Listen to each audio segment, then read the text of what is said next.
ఉన్న బంగారాన్ని విడిపించి ఆ రోజు ఆన్లైన్ రేటుకే మేము కొంటాం. Sharma gold company. నమస్కారం, వెల్కమ్ టు సుమన్ టీవీ. నేను గీతాంజలి. ప్రస్తుతం మనతో పాటు ప్రముఖ ఆధ్యాత్మికవేత్త సుధీర్ చవాన్ గారు ఉన్నారు. వారితో మాట్లాడదాం.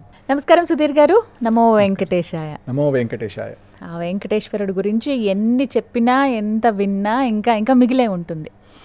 తిరుమల వెళ్ళినప్పుడు అండి, ఏదో వైకుంఠంలోకి వెళ్ళిపోయాం, మనకి ఏదో జన్మలో చేసుకున్న అదృష్టమా అని అనిపిస్తుంది. భూలోక వైకుంఠమే కదా. నిజమేనండి. అలా వెళ్తూ ఇంకా స్వామిని మరి కొద్దిసేపట్లో చూస్తాం అనగా కొద్దిగా ఆలయంలోకి ప్రవేశించగానే మనకి అన్ని అద్భుతాలే కనిపిస్తాయి.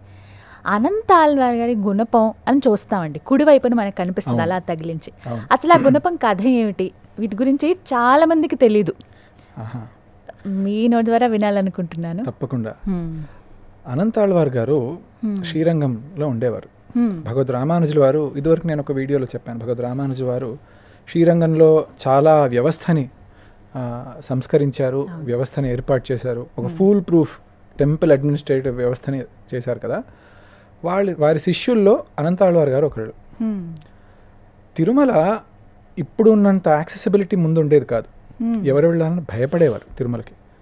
క్రూరముగాలు, క్రూరముగాలు, చాలా దట్టమైన అడవి, ఇప్పటికీ దట్టమైన అడవే. మీరు గమనిస్తే కోవిడ్ టైంలో ఎన్ని జంతువులు కనబడ్డాయి రోడ్ల మీదకి వచ్చేసాయి కదా. అంత దట్టమైన అడవి. ఇప్పుడు ఇంత జనసంచారం ఉన్నప్పుడే అలా ఉంది పరిస్థితి. ఒక 800 సంవత్సరాల క్రితం ఎలా ఉండేది? చాలా దారుణం. అర్చకులు కూడా చాలా మటుకు అప్పట్లో ఏం చెప్తారంటే, కింద గోవిందరాజస్వామి కోదండరామస్వామి టెంపుల్ దగ్గరలో ఉండి పొద్దున వెళ్ళి అర్చన చేసేసి దేవుడికి పూజ చేసేసి మళ్ళీ రిటర్న్ వచ్చేసేవారట.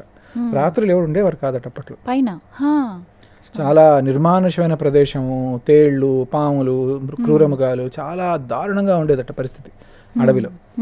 వెళ్ళడానికి ఎవరైనా భయపడేవారు. భగవద్ రామానుజుల వారు చాలాసార్లు, అంటే వారు తిరుమల వెళ్ళినప్పటికల్లా వాడు కాళ్ళు పెట్టేవారు కాదు తిరుమల మీద. ఈ కాళ్ళు మోకాళ్ళు వరకు ఆయన కట్టేసుకుని మోకాళ్ళ నుంచే డేక్కుంటూ వెళ్ళేవారు పైకి. పురాణాల్లో ఏం చెప్పబడుతుందంటే, తిరుమలకి ఋషులు కూడా పైకి ఎక్కేవారు కాదట, సాలగ్రామ స్వరూపం అనేసి. కింద నుంచే మనకి ఆళ్వార్ తీర్థము, కపిల తీర్థం అని ఉంది కదా, అక్కడి నుంచే స్వామికి తర్పణలు ఇచ్చేసి నమస్కారం చేసేసి వెళ్ళిపోయేవారట. అంత పవిత్రమైన కొండ. అయితే అటువంటి కొండకి పుష్పమండపం అని పేరు. పుష్పమండపం. కానీ తిరుమలలో స్వామికి నిత్యం పుష్ప కైంకర్యం అవ్వాలి అని చెప్పేసి భగవద్ రామానుజుల వారి సంకల్పం. అయితే శ్రీరంగంలో ఉన్నప్పుడు వారి శిష్యులతో ఉన్నప్పుడు వారు ఒక అనౌన్స్మెంట్ చేస్తారు. నా శిష్యుల్లో ఎవరు తిరుమల వెళ్ళి పుష్ప కైంకర్యం చేయగలుగుతారు, వాళ్ళే మొత్తం స్వయం కృషి చేయాలి. బావి లేదు, బావికి తవ్వుకోవాలి, వాళ్ళు కావాల్సినటువంటి మొక్కలు పెట్టుకోవాలి, అన్నీ వారే చూసుకోవాలి వెళ్ళిన వాళ్ళు. ఇంతమందిలో తిరుమల అనగానే భయపడతారు ఎవరైనా. అనంతాళ్వార్ గారు నిలబడతారట, గురువుగారు నేను వెళ్తానని. అప్పటికి వారి భార్య గర్భిణి. అది కూడా ఆలోచించలేదు. గురువు యొక్క సంకల్పాన్ని నెరవేర్చడానికి ఖచ్చితంగా నేను వెళ్తానని చెప్పేసి వారు తిరుమలకి బయలుదేరిపోతారట. తిరుమల వెళ్ళిన తర్వాత కొండ మీద భగవంతుడు ప్రత్యక్షం కదండి. ఇప్పుడంటే ఇప్పుడు కూడా మీరు మాట్లాడండి, భగవంతుడు రెస్పాండ్ అవుతారు తిరుమల. అప్పట్లో ఇంకా ప్రత్యక్షంగానే మాట్లాడేవారట స్వామి. అనంతాళ్వార్ వారు ఏం చేశారంటే, ఇప్పుడున్న తిరుమల ఆలయం వెనకాల వైపు తోట నిర్మాణం చేసుకున్నారట. ఆ తోట దగ్గరే వారు ముందు చేయాల్సిన పని ఏమిటి, తోట పెడితే మనకు నీళ్లు కావాలి కదా, బావి తవ్వుకోవాలి. బావి తవ్వుకుందామని చెప్పేసి వారొక్కళ్ళు, వారి భార్య, ఇంకా ఎవరు లేరు అక్కడ చేయడానికి, తవ్వడానికి. వారి ఇంకా ఏమిటి, వారి ఏకాగ్రత ఏంటంటే, గురువు ఆదేశం నేనే పాటిస్తాను, నేనే మొత్తం చేస్తానని చెప్పేసి వారు ఆ పట్టుదల వారికి. తవ్వుతున్నారట. తవ్వుతుంటే భార్య ఏం సహాయం చేస్తుంది, తవ్వలేదు పాపం గర్భిణి. ఆ మట్టి తీసిస్తే ఆవిడ దూరం వెళ్ళి కాస్త అలా పారేసి రావడం, అలా చేస్తూ ఉన్నారు. స్వామికి జాలి కలిగిందంట. ఏమిటి వీడి పట్టింపు, తవ్వుతూ ఉన్నాడు, ఆవిడేమో పాపం గర్భిణి, తీసుకెళ్ళి వాళ్ళు ఇద్దరే చేస్తున్నారు, నేను సహాయం చేస్తానులే అని చెప్పేసి చిన్న బాలుడి రూపంలో వచ్చి ఆ తవ్వుతున్న దగ్గర వచ్చేసి అనంతాళ్వార్ స్వామి దగ్గరకు వచ్చి, స్వామి ఏం చేస్తున్నారు? ఇలా తవ్వుతున్నాను, నేను సహాయం చేయొచ్చా? నేనే చేస్తానని ఆయన పట్టింపు. చాలా అడిగితే ఆయన అసలు ఒప్పుకోరట. ఇటు నుంచి వెళ్ళిపో అని చెప్పేసి గట్టిగా చెప్తే భయపడి ఆ బాలుడు రూపంలో ఉన్న శ్రీనివాసుడు వెళ్ళిపోతాడు. చూస్తూ ఉంటాడు, ఏంటి అంత అవుతున్నాడు, ఆవిడ తీసుకెళ్ళిపోతుంది, ఏం చేయాలి మనం అని చెప్పేసి ఇంకో ట్రిక్ ఆలోచించి వాళ్ళ ఆవిడ దగ్గర వెళ్ళి అడుగుదాం, పాపం ఆవిడ గర్భిణి అంతా తీసుకెళ్ళి వేసి వస్తుంది, ఆవిడకి ఏదో కాస్త సహాయం చేద్దాం అని తెలియకుండా చేద్దామని చెప్పేసి దూరంగా ఆవిడ వెళ్ళగానే ఆవిడ దగ్గర వెళ్ళి, అమ్మ ఇంత కష్టపడుతున్నావా, వారు ఇస్తున్నారు కదా, వారి దగ్గర ఒకటి తీసుకొని నాకు ఇది ఇక్కడ ఇచ్చేసి నేను పరిగెత్తుకొని వేసి వస్తాను అని చెప్పేసి అనుకున్నారట. అలాగే సరే అని చెప్పేసి ఆవిడ కాస్త ఆయన మీద కనికరించి ఆయన వెళ్ళి తీసుకొని దూరం వెళ్ళి పారేసి వచ్చేవారు. అప్పుడు 5 నిమిషాలు అయ్యేది, ఇప్పుడు 2 నిమిషాలకే వచ్చేస్తుంది ఆవిడ పట్టేసుకొని. ఆయనకి సందేహం వచ్చింది, ఏంటి ఈవిడ ఇంత త్వరగా వచ్చేస్తుంది, ఇంత మట్టి ఇలా ఫాస్ట్గా ఎలా వేసి వచ్చేస్తుంది అని చెప్పేసి ఆవిడ ఆ గొంతు నుంచి ఆయన లేచి చూస్తారట.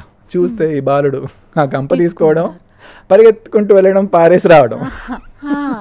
ఈయనకి ఎక్కడ లేని కోపం వచ్చేసింది, నేను వద్దన్నాను అయినా సరే ఇలాంటి వచ్చి ట్రిక్ చేస్తాడని నాకు అని చెప్పేసి ఆ గొంతు నుంచి బయటకు వచ్చి, ఒరే పిల్లాడా నువ్వు ఎలా వచ్చి తీసుకొస్తున్నావు, నేను కాదన్నా సరే వస్తావా, ఆగు నేను పట్టుకుంటాను, నేను కొడతానని చెప్పేసి ఆ గుణపం పట్టుకొని పరిగెత్తాడట. ఈ స్వామి ఏం చేస్తాడు, అప్రదక్షిణంగా పరిగెత్తాడట గుడికి, రివర్స్గా పరిగెత్తుకుంటూ వెళ్ళిపోతూ ఉంటాడు. చెట్టెక్కుతాడట పిల్లోడు. అప్పట్లో నేను చాలా మటుకు కోటేశ్వరరావు గారి ప్రవచనాల్లో చీకటి చెట్లను ఉండేవట తిరుమలలో. చీకటి చెట్లు అంటే ఇప్పుడు మనం కూడా రెయిన్ ఫారెస్ట్లో అట్లా చూస్తాం కదా, పెద్ద చెట్టు ఉంటుంది, కింద అయితే అసలు మీకు సూర్యకిరణాలే పడవు, అంత ఘనంగా ఉంటుంది చెట్టు మొత్తం. అలాంటి చెట్టు ఎక్కేస్తాడట. లేదురా బాలుడా ఏం చేయను, దిగు అంటే అప్పుడు దిగుతాడు, మళ్ళీ పరిగెత్తుకుంటూ వెళ్ళి గర్భాలయంలో వెళ్ళి మూసేసుకుంటాడు.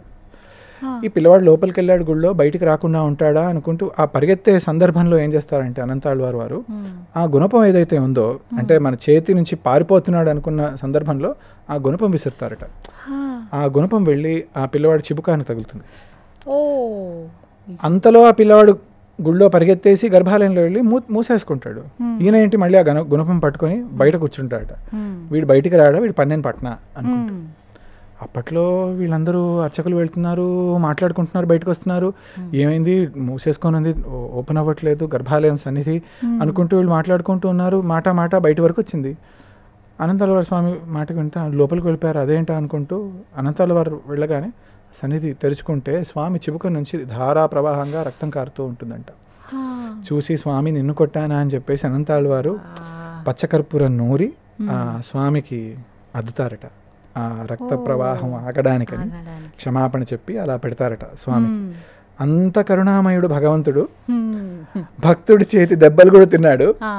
ఇవాళ అందుకని పచ్చకర్పూరం పెడతారు స్వామికి, అక్కడ ఆ దెబ్బ ఉంటుంది కనుక. అంత కరుణ ఉన్నవాడు దెబ్బ తిన్నాడు కూడా స్వామి. తిని ఇప్పుడు అందరు వచ్చిన వాళ్ళకి డిస్ప్లే పెట్టాడు, క్రోబార్ నన్ను కొట్టారు దీంతో అనేసి. అందరూ చక్కగా వీక్షించవచ్చు. ఆలయంలోకి వెళుతూ ఉండగానే మనకి కుడివైపున అలా తగిలి మహాద్వారంలో ఎంటర్ అవ్వగానే మనకి రైట్ సైడ్ లో అనంతాళ్వార్ క్రోబార్ అని ఇంగ్లీష్ లో రాసి ఉంటుంది. అనంతాళ్వార్ వారి గుణపం అని చెప్పేసి. అంత అద్భుతమైన కథనం. ఇలా ఎన్నో విషయాలు ఉన్నాయి, మాట్లాడదామండి ఇంకా తదుపరి ఎపిసోడ్లో. అసలు అన్నీ ఒక దగ్గర చెప్పుకున్నా కూడా సమయం సరిపోదు మనకు. ఆ శ్రీనివాసుడి గురించి, ఆయన లీలలు నిజంగా అద్భుతమైనవి. ఇలాంటివి ఎన్నో ఉదాహరణలు ఉన్నాయి స్వామి ప్రత్యక్షంగా. అప్పట్లో అలా ఆయన వచ్చి, అప్పట్లోనే కదా ఇప్పుడు వస్తారు, ఇప్పుడు మాట్లాడతారు, అది మనం తెలుసుకోగలగాలి అంతే. చక్కగా వివరించారండి, ధన్యవాదాలు. నమో వెంకటేశాయ.